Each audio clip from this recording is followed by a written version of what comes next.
याद आ गई। जरा मेरी बात सुन, इधर आ जाना। अरे आ ना। बेटा जरा इधर आना। जी आया अबू।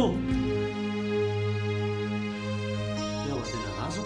देखिए मुनी, ठीक है हम जॉइंट फैमिली सिस्टम में रहते हैं, बुजुर्गों की खिदमत हमारा फ़र्ज़ है, लेकिन उनका भी फ़र्ज़ है कि वो कभी हम दोनों को तन्हाई में बात करने का मौका दें।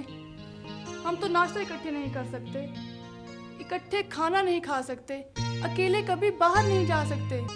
कल देखना मेरा कमाल। वो नाजिया नहीं जाएगी? क्यों नहीं जाएगी? तो फिर बुलाओ ना उसको, मैं आगे बैठ जाऊंगा। हाँ हाँ, तो दुल्हन मेरे साथ पीछे बैठ जाएगी। नहीं अब्बा जी, आप पीछे अम्मी के साथ ही ठीक है, वो मेरे साथ मोटरसाइकिल पे जाएगी। क्यों?